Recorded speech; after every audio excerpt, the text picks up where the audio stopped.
Okay, I've decided to redo the video. I just did a video and the lighting changed. You'll see the lighting change in just a second. And when it does, it'll get very dim and then I'll be using a different light. Anyway, okay, this is a uBITX version 4, brand new one for me. I'm trying to install it in a satellite box. Apparently one that was pre-HD. So this will be a pre-HD satellite box. And from either Dish or Direct, I don't know where it was from. And the guys gave it to me. They gave me 2 of these when they changed this guy out that had the old system. So they gave me 2, and I was kind of surprised. And so now I have 2 satellite boxes, and I've got the radio mounted so far in there. Now this is part of the old satellite box, and the Arduino used to plug in right there. Okay, now part of the Arduino is going to plug in, and the display will be this Nextion display. It'll be mounted on the outside. Come on, focus. It'll be mounted on the outside. Okay, now the wires just come in here, and then one thing I want to do, you can see where that Arduino is right there. And one thing I want to do is keep this board, which makes all these switch buttons work. All these switch buttons work. And I want to keep that board. So I have to very carefully mount my controls and so forth. This is the frequency control. It's in there perfectly. That this little board goes in with the frequency encoder. It's called an encoder. Can be mounted there. This is the original volume control. I don't like these. So I'm going to change out both radios. My first version 3 and this one with a different one. Where'd it go? Different volume control. Ha! And where is it? Okay, that volume control has disappeared. I have 2 of them. I just got them.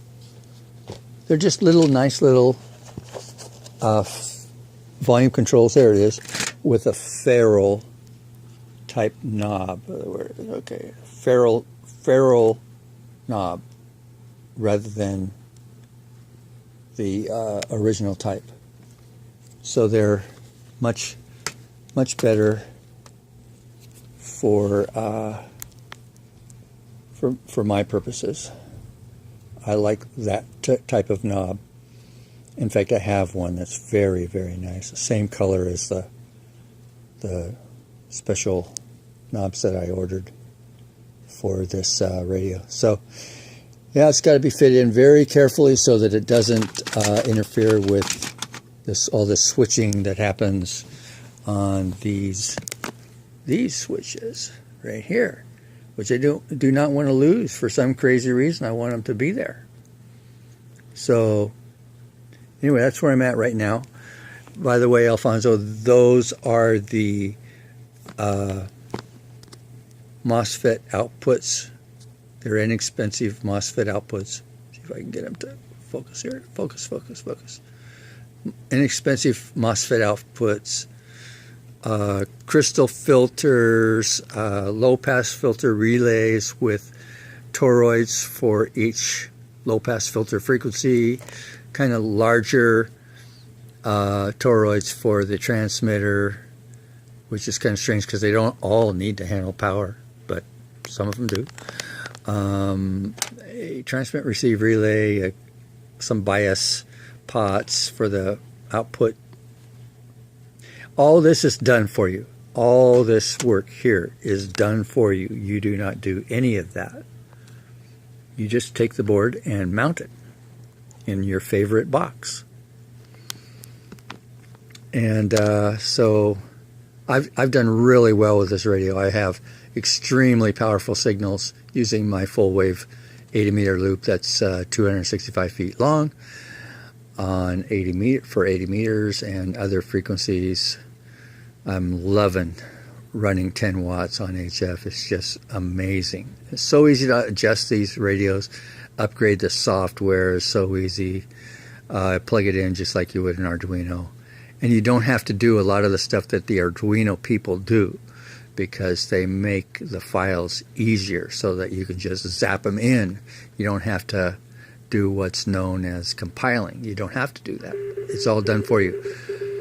Audios N6GRG with a micro BITX version 4. Beauty. I love this radio. Can't wait till it's running. Bye.